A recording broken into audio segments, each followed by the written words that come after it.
अलीगढ़ में तो हद मचा दी। एक टीचर को आपने कुत्ता गिनवाने के लिए लगा दिया। ये आपकी सरकार है, ये आपकी सरकार है। ये आप हम कहते हैं कि हमारा जो गुरु होता है, गुरु ब्रह्मा, गुरु विष्णु, और आपने गुरु को कहां ला करके पटक दिया। ये आपकी सरकार है। जो टीचर्स आज आपके बीएलओ बने पड़े हैं, जो टीचर आपके सर्वे कर रहे हैं, जो टीचर गणना कर रहे हैं, जो टीचर आपके मिड डे मील करवा रहे हैं, जो टीचर आपके अगर समूह का विवाह हो रहा है तो उसमें दुल्हन को ब्यूटी पार्लर लेकर के जा रहे हैं, और अलीगढ़ में तो हद मचा दी। एक टीचर को आपने कुत्ता गिनवाने के लिए लगा दिया। ये आपकी सरकार है।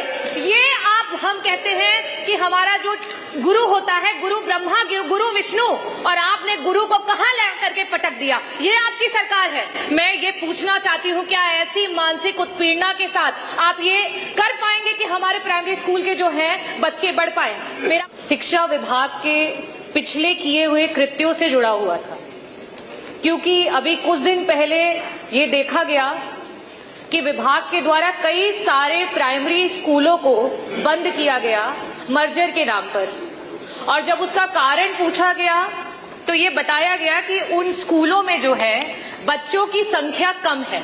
तो मेरा प्रश्न जो था मंत्री जी से ये था कि सरकार ने विगत 9 वर्षों में बच्चों की संख्या बढ़ाने के लिए क्या कोई योजना बनाई थी, और अगर कोई कार्य किया था जिससे कि प्राइमरी स्कूलों में बच्चे बढ़ सके, तो उस योजना की वजह से क्या लाभ हुआ और कितने बच्चे बढ़े। अध्यक्ष जी, उत्तर जो है वो बड़ा ही निराशापूर्ण है, और उत्तर ये रहा कि कोई बच्चे नहीं बढ़े हैं।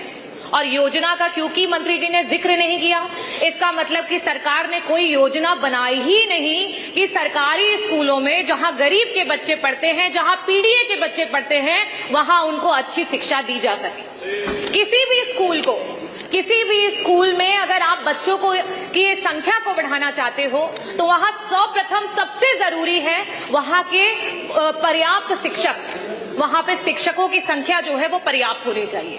दूसरी जो सबसे जरूरी चीज है वो है शिक्षक, और साथ ही साथ जो बच्चे वहां पढ़ रहे हैं उनकी शारीरिक और मानसिक दुरुस्ती। और लास्ट में जो मंत्री जी कायाकल्प की बात कर रहे थे, खैर वो तो काया और कल्प सभी धरातल पर देख सकते हैं, जो कि है बेसिक इंफ्रास्ट्रक्चर।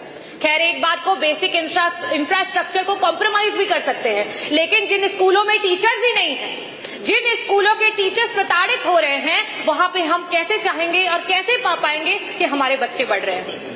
मेरा पहला प्रश्न जो है मंत्री जी से ये है कि आज 9508 ऐसे स्कूल हैं जो सिर्फ और सिर्फ एक